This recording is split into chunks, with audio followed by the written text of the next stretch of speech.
waxee ci ndorteel bi ba léegi tey ñu ngi dalal Saourou Sène nekk conseiller spécial président de la République jiite woon fi tam ay jamono SAEMS Saourou ñu ngi lay nuyu di la ziar di la dalal jàmm. mais maa ngi lay fay soxna Naata Mbaye ma sœur di nuyu ñëpp ñi nga xam ne ñoo nekk ci plateau bi mon ami Cheikh Daouda Mine et les autres invités. nuyu Cheikh Diakho aussi. merci beaucoup Saourou Sène alors Cheikh Tidiane Diaw la ñuy bàyyi mu tàmbali waxtaan bi am na ak situation politique bi mu dem sax ba laalee ci wàllum jàng beeg jafe-jafe yu mu jur jamono ji sëñ Cheikh. voilà naata ni ñu ko waxee noonu la demee jàng bi tagatembe fii ci Sénégal ci yenn gox yi. surtout ca Casamance mais surtout ci mbirum jululu bi la ñuy commencé ak ñaari professeurs yoo xam ne jamono ji ñu ngi ci procédure disciplinaire ndax dañ leen jiiñ ni dañoo génne ay gune. maanaam ay élèves mais yow loolu naka nga ko jàngatee est-ce que lu war la déjà situation. waaw merci beaucoup merci d'abord de l'invitation nga permettre ma rek ma nuyu encore ñu ma fekk sur le plateau rafetlu waxtaan bi parce que depuis que je suis arrivé maa ngi doon suivre wax ni rek Sénégal fu mu toll nii dafa soxla ñi xam di wax et c'est important c'est la raison pour laquelle quelle que soit nag la réaction des uns et des autres dafay am solo mbir bu xewee ñi ci seen xam-xam màcc jëm ñooñu ñu jox leen la parole. C'est pourquoi aussi je profite de l'occasion pour saluer très chaleureusement aussi vraiment l'expertise de Daouda Mine qui est très objectif te boo koy suivre nga xam ni Sénégal lu mel nii la soxla ñu ñuy gindi wane ñëpp que parce que lii moo amul far fii amul far fee mais nañu wax dëgg parce que yàlla dëgg la bëgg. Alors pour revenir maintenant sur la question. Comme ma sœur l'a dit soxna Naata moi j'étais responsable syndical te bu ma nekkee responsable syndical mun naa demander tout le monde ñu xool à chaque fois que je faisais des sorties dama doon wax ni école dafa am solo l'école n'est l'école de personne c'est l'école de la République c'est l'école de toutes les communautés te importance su école dafa tax ba ma jàpp ni la politique politicienne kenn waru ko indi école loolu moo tax bu ñu gisee ci situation politique bi Sénégal nekk ñu jàpp ni situation boobu nañu fexe ki ñi nga xam ne dañuy def dans l'opposition comme dans le pouvoir nañu épargner l'école parce que nag conséquence su école de tel comportement du tey suba la gis naa sax des communiqués ce matin ñu wax ni dañuy bloquer tout le système éducatif par un parti politique et je ne porte pas de gants pour le nommer c'est Pastef gis nga école boobu comme ni ma ko doon waxee bu ma nekkee secrétaire général bu ñu bëggee avenir u Sénégal ñu sàmm ko pour ëllëg nañu fexe génne école boobu. mais yow temps yi nga nekkee syndicaliste daa woon profito maanaam opportunisme ci wàllu politique ngir dugal say revendications. à tout moment à chaque occasion de communication je rejetais toute attitude visant à politiser le système éducatif sénégalais. Je me disais, moi, Saourou, secrétaire général national du SAEMS, je suis le responsable d'un syndicat totalement apolitique. dama nekk responsable syndical boo xam ne dañ ma interdire de par mon syndicat ma am appartenance politique. te waxoon naa ko aussi bu doon amoon na fenn fi ma jéng à l'époque ñi nga xam ne ñoo ma jiital ci syndicat bi wala la presse responsable de mon pays daf ma koy notifier gis nga école boobu tey mu ngi ci danger pourquoi parce que tout simplement am na ñoo xam ne bu ñu mënul mobiliser les populations autour de seen projet politique dañuy jàpp ni il faut ñu dem école. mais avant ñuy ñëw ci loolu ñu des ci ñaari professeurs yooyu nekk jululu ñoom nee nañu. kaaraange xale yi la ñu doon sàmm moom moo tax ñu génne leen. je suis désolé mais li ñu wax li ñu leen bëgg a teg du dëgg du yoon. je suis désolé gis nga école dafa am nu muy doxee dafa am un administratif bi nga xam ne mooy proviseur am son adjoint muy le censeur ak le corps professoral gis nga bu amee ñenn ñu ñëw école. seen premier interlocuteur ñooñu la. c'est pas au professeur de gérer la sécurité de l'école xam nga professeur lan mooy rôle am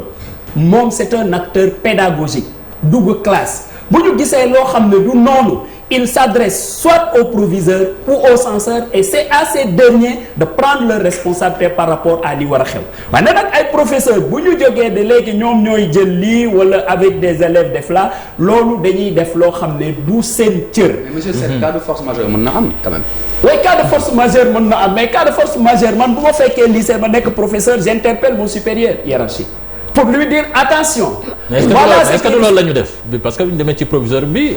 proviseur bi dafa ni ñoom dañ ko wax le pays va mal. xam nga gis nga même le pays va mal c'est une appréciation personnelle. yow mën nga jàpp ni le pays va mal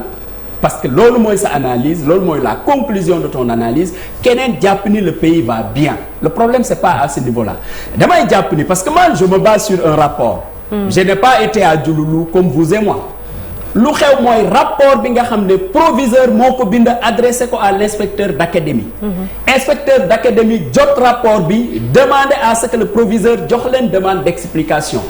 alors autorités yooyu nag c'est des autorités assermentées pour prendre décision yi nga xam ne ñoom la ñu juger ñoom nécessaire de prendre. loolu ci rapport yooyu la ñu basé. bu dee dañuy basé wu ci rapport yooyu rapport bi dafa wax ni professeur yooyu. ñoom dañu ànd ak ay élèves ni parce que le pays va mal il faut ñu génne élèves yi gis nga loolu bu dee noonu la doxee ils n'ont pas le droit de faire ça. mais procédure disciplinaire bi ñu dugal lan moo leen ci mën a fekk te est-ce que jar na ñu dem quand même jusqu'à l'extrême ne serait-ce que pour décrisper la situation. Bon ça c'est aussi à l'appréciation de ceux qui les jugent. ñi nga xam ne ñoom ñoo amee ndogalu jël mesure. ñooñu ñooy xool la gravité de ces faits-là jàpp ni pour que lii mu bañ a amati fii wala feneen il faut ñu jël seen responsabilité jël ay mesures yooyu nag ñoom ñooy apprécier selon seen xam-xam selon li ñu jàpp ni lii moo war a nekk li ñu leen war a def. alors Saourou pour des ci dossier boobule gis nañ ni dafa am benn sorte de confusion wala quiproquo parce que ba proviseur bi defee rapport circonstancié ba pare ki nga xam ne moo jiite SAEMS jamono ji te mu wutu la ci bopp bi moom nee na ba mu jokkoowee ak jàngalekat yi ñoom dañ ko ne loolu ñuy wax amul donc ñoom ñu jël parti ñi nga xam ne ñoo di jàngalekat yi gis nañ ministère de l'éducation bu mu génnee itam communiqué ñoom dañoo ne que ñoom nangu nañ ni ñoom ñoo ko def te ñu ngi ciy jéggalu moo tax nag instant yi xel yi dafay jaxasoo dañ naan kan la ñu war a gëm yow en tant qu'ancien secrétaire général ndax genre yi bu amee da ngay taxawu say jàngalekat parce que ci yow la ñu bokk maanaam def benn sorte de corporatisme wala da ngay taxaw ci digg bi maanaam fu dëgg féete. gis nga ma sœur li ñuy wax la solidarité de corps def di loo xam ne dafa am dans tous les corps ñi bokk ànd mbir bu xewee c'est normal que ñu am une certaine solidarité entre eux wante nag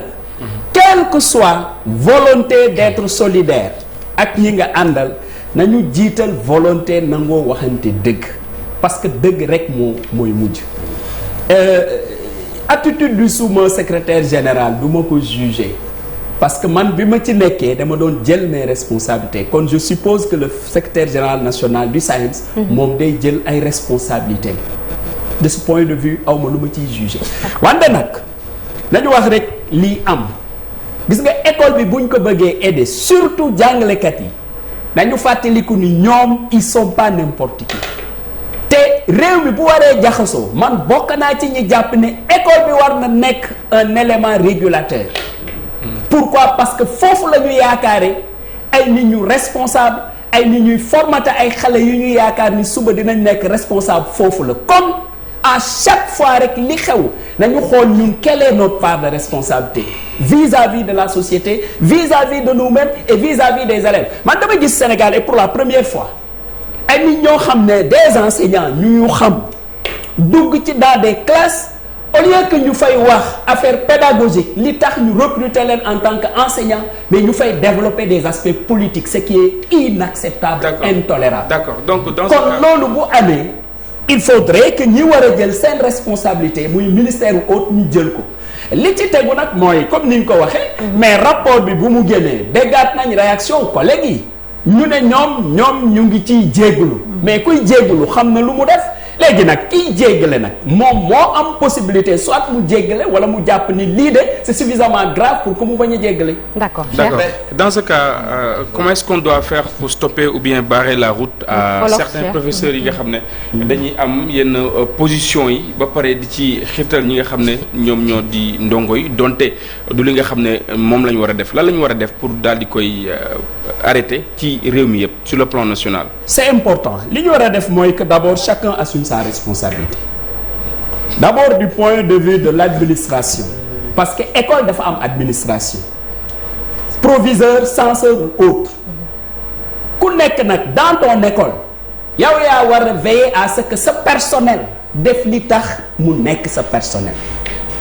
xool lan la ñuy def beneen élément bi mooy mais j'en appelle parce que je suis un enseignant à la responsabilité des enseignants je ne suis pas là pour leur faire la morale mais li am solo te ñëpp xam ko mooy école moom mënul nekk un lieu de prédilection ou de campagne électorale pour quelque parti que ce soit école ay xale lañ fa indi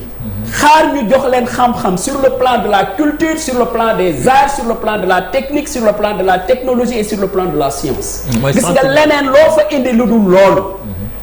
mais yaa ngi def loo xam ne kenn santu la. Justement sentinelle des valeurs de l'école sénégalaise boobu ngeen bëgg a taxawal justement lan naka ngeen ko mën a dérouler ak yan moyens yan stratégie. mais xam nga maa ngi doon expliquer les responsabilités des uns et des autres wax naa l'administration wax naa le corps professoral mais aussi l'autorité xam nga aussi c'est dommage de le dire comme ça mais il faut des sanctions parce que ñi koy def ñoo ko tey encore une fois de plus. dañ toll dans une situation boo xam ne tey dafa am ñenn ñoo xam ne dañ jàpp ni ce sera eux ou personne d'autre sinon le pays va être brûlé gis nga ñooñu il faut qu'on les arrête il faut qu'on ait le courage de les arrêter parce que Sénégal moo ñu mag si nous sommes parce que le Sénégal est je reprends le président de la République à partir de ce moment moi je considère que l'État c'est sérieux c'est du sérieux am na loo xam ne moom buñ ko seetaanee mais fu ñu jëm kenn xamu ko. bu boobaa yow même émission bii ngay def boo moytuwul doo ko mën a def. est-ce que en tant que syndicaliste tu allais tenir ce même discours est-ce que newul tey jii li sa position changé moom moo tax ngay wax. justement question très facile. et je m'attendais à ça. oui pour dire vrai lépp lu Sawru wax tey ñu ne parce qu'il est aux côtés du président c'est normal puisque voilà l'appréciation du commun des Sénégalais ou l'appréciation je dis bien paresseuse des choses. gis nga Sénégal man dama jàpp ni suñu Sénégal la et li may wax ni bien avant que je sois aux côtés de son excellence dama ko wax suñu réew ñun ñoo ko moom gis nga suñu réew comme ni ko ñenn ñi di waxe il faudrait que force reste à la loi quelqu'un l'a dit tout à l'heure nous sommes tous d'égale dignité au Sénégal et nous sommes tous justiciables autant que nous sommes à partir de ce moment du kenn mooy indiquer la conduite à tenir lu dul bu ko tegee sur des règles sur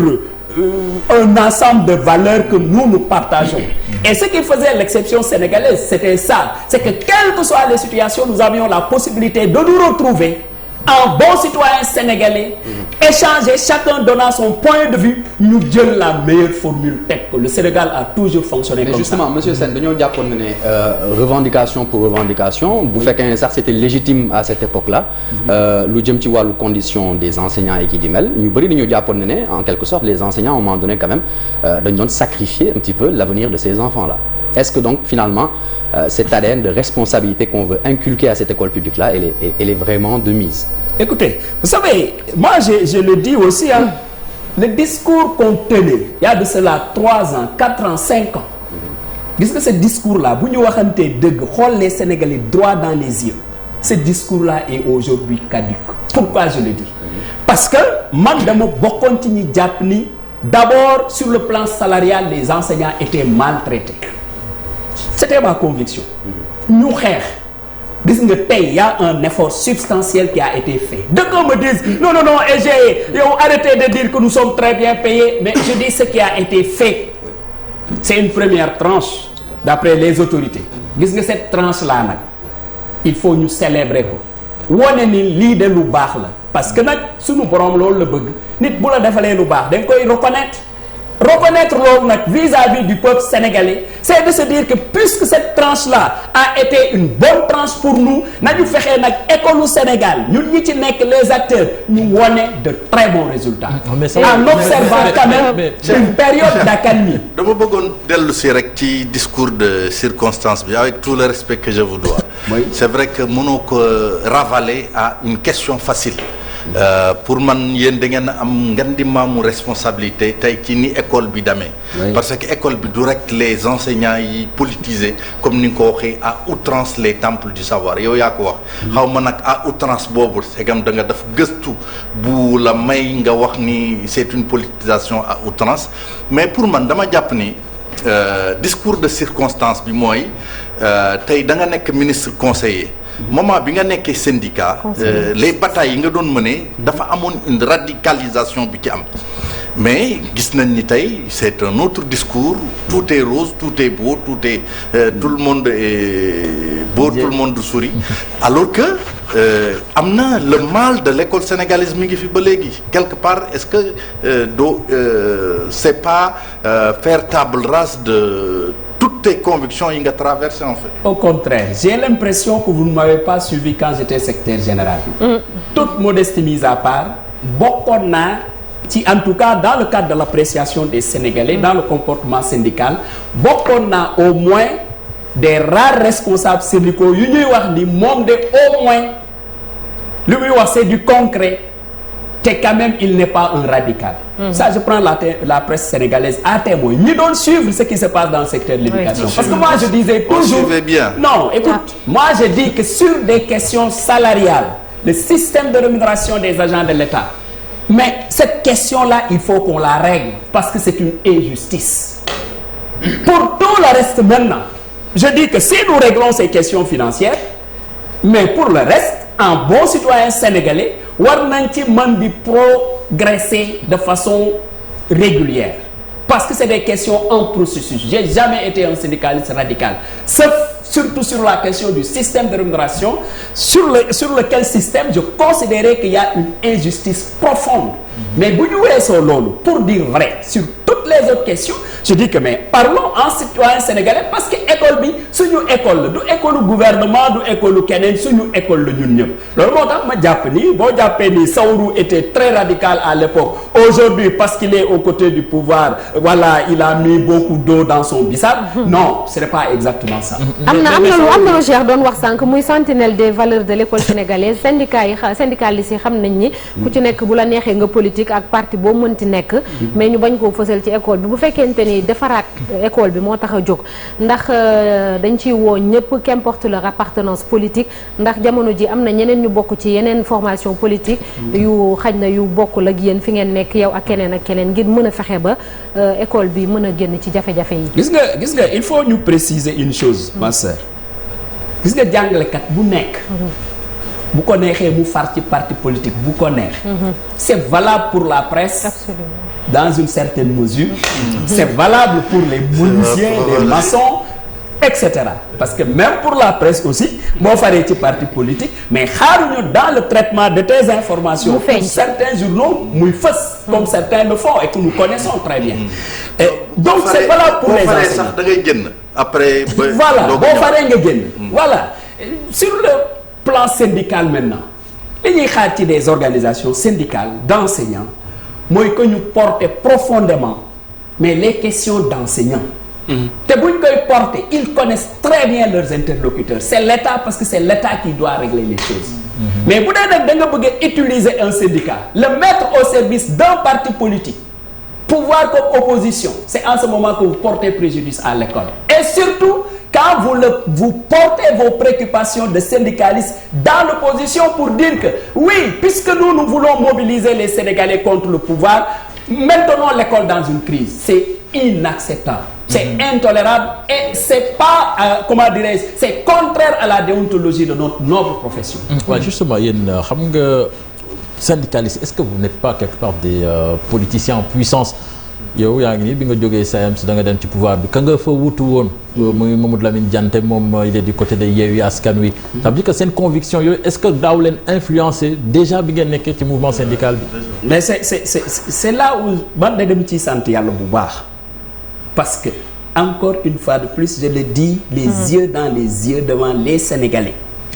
bi ma nekkee secrétaire général national du SAEMS je faisais très bien la part des choses 2021 fii la ma fekk mars avec les événements j'ai subi toutes sortes de pressions j'ai eu même des insultes d'enseignants qui me disaient non notre syndicat ne peut pas rester en dehors de ça je dis que le syndicat de SAEMS ne portera jamais le combat d'un parti politique tant que je serai le secrétaire général. Ces questions-là ne nous concernent pas on a un champ suffisamment vaste pour que ñu nekk ci au lieu de ñu dem d'ailleurs moi j'ai fait la remarque beaucoup de politiciens bu ñu leen di pousse à l'époque opposant mais bu ñu yegsee qu'est-ce qu'ils ont fait pour les enseignants de 1960 à aujourd'hui c'était la raison pour laquelle ma ne dafa jot ñu penser à nous au lieu de suivre le tralala politique boo xam ne pour ñu bëri intelligent xam nañ ni fii duñ ñu jëme fenn lu dul ci coow lu bëri loolu moo tax ma ne la encore une fois de plus il faut que les secrétaires généraux des syndicats assument leurs responsabilités syndicales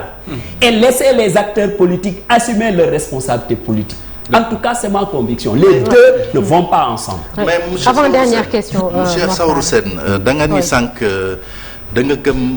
l'école de la République. Mais avec les valeurs qui vont avec. Bien sûr. Je sais pas du rek les syndicats d'enseignants. Mais également il y a l'autorité de tutelle. Oui. Elle est colorée malheureusement. Est-ce que loolu mën nañ ci gis est-ce que du am un parti pris manifeste pour un peu flouer l'école de la République.